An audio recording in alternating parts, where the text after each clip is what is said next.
ಶಾಂತಿ. ದಿನಾಂಕ ಆಗಿದೆ 24/10/2025. ತಂದೆಯು ನಿಮಗೆ ಮನೆಯ ಮಾರ್ಗವನ್ನು ತಿಳಿಸಲು ಬಂದಿದ್ದಾರೆ. ನೀವು ಆತ್ಮಾಭಿಮಾನಿಯಾಗಿ ಆಗ ಈ ಮಾರ್ಗವು ಸಹಜವಾಗಿ ಕಾಣುವುದು. ಸಂಗಮ ಯುಗದಲ್ಲಿ ತಂದೆಯು ನಿಮಗೆ ಅಮರ ಕಥೆಯನ್ನು ತಿಳಿಸಿ ಅಮರ ಆತ್ಮನ ಜ್ಞಾನವನ್ನು ಕೊಟ್ಟರು. ಇದು ಅವಿನಾಶಿ ಮಾಡಲ್ಪಟ್ಟ ನಾಟಕವಾಗಿದೆ.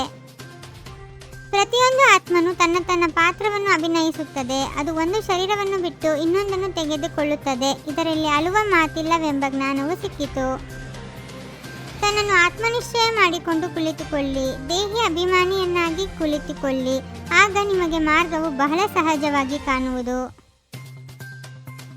ಬೇಹದ್ದಿನ ತಂದೆಯು ಒಬ್ಬರೇ ಆಗಿದ್ದಾರೆ. ಮುಕ್ತಿ, ಜೀವನ್ಮುಕ್ತಿ, ಗತಿ, ಸದ್ಗತಿಯ ಮಾರ್ಗವನ್ನು ತಿಳಿಸುತ್ತಾರೆ. ಶಾಂತಿಧಾಮಕ್ಕೆ ಮುಕ್ತಿ ಎಂದು ಹೇಳಲಾಗುತ್ತದೆ. ರಾವಣ ರಾಜ್ಯದಲ್ಲಿ ನೀವು ವಿಕರ್ಮ ಮಾಡುತ್ತೀರಿ. ಈ ವಿಕರ್ಮಗಳು ಚೀಚಿ ಕರ್ಮಗಳಾಗಿ ಬಿಡುತ್ತವೆ. ಸತ್ಯಯುಗದಲ್ಲಿ ರಾವಣ ರಾಜ್ಯವೇ ಇರುವುದಿಲ್ಲ. ಆದ್ದರಿಂದ ಕರ್ಮಗಳು ಅಕರ್ಮಗಳಾಗುತ್ತವೆ.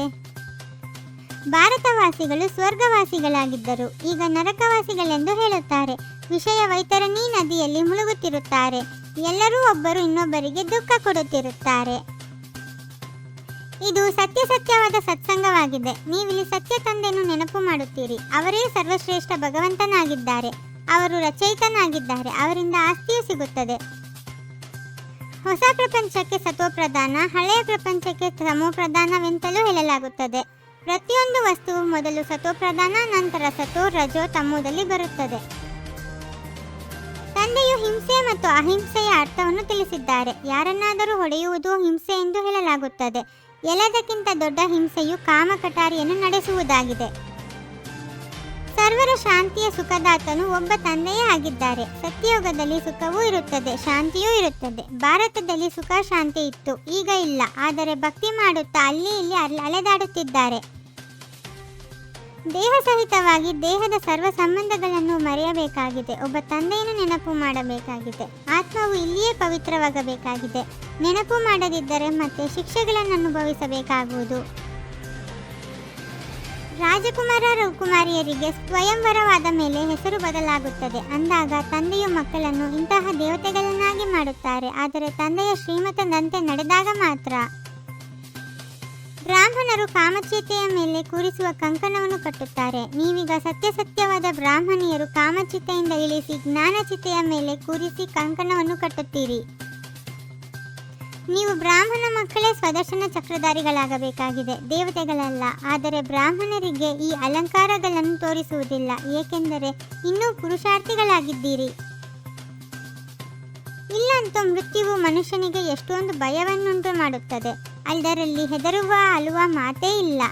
ಖುಷಿಯಿಂದ ಹಳೆಯ ಶರೀರವನ್ನು ಬಿಟ್ಟು ಹೊಸದನ್ನು ತೆಗೆದುಕೊಳ್ಳುತ್ತಾರೆ. ತಂದೆಯು ತಿಳಿಸುತ್ತಾರೆ, ಸರ್ವರ ಸದ್ಗತಿದಾತನು ನಾನೇ ಆಗಿದ್ದೇನೆ. ನೀವು ಮಕ್ಕಳಿಗೆ 21 ಜನ್ಮಗಳಿಗಾಗಿ ಖುಷಿಯನ್ನು ಕೊಡುತ್ತೇನೆ. ಇಂತಹ ತಂದೆಯನ್ನು ನೆನಪು ಮಾಡಬೇಕಾಗಲ್ವಾ?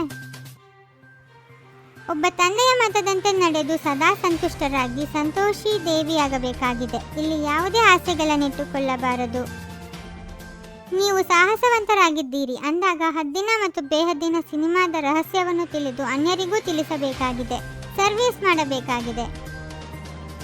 ಪುರುಷಾರ್ಥ ಮತ್ತು ಸೇವೆಯಲ್ಲಿ ವಿಧಿಪೂರ್ವಕವಾಗಿ ಬುದ್ಧಿಯನ್ನು ಪ್ರಾಪ್ತಿ ಮಾಡುವಂತಹ ತೀವ್ರ ಪುರುಷಾರ್ಥಿ ಭವ.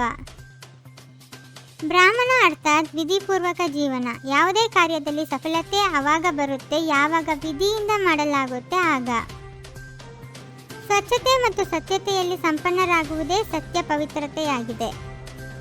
ಓಂ ಶಾಂತಿ. 21 ಜನ್ಮಗಳಿಗೆ 21 ಪರಮಾತ್ಮನ ಮಹಾಭಕ್ತಿಯನ್ನು ಆಲಿಸಿ ಹಾಗೂ ನಿಮ್ಮದೇ ಆದ ಈ ಚಾನಲ್ಗೆ ಲೈಕ್ ಮಾಡುವುದನ್ನು ಮರೆಯದಿರಿ.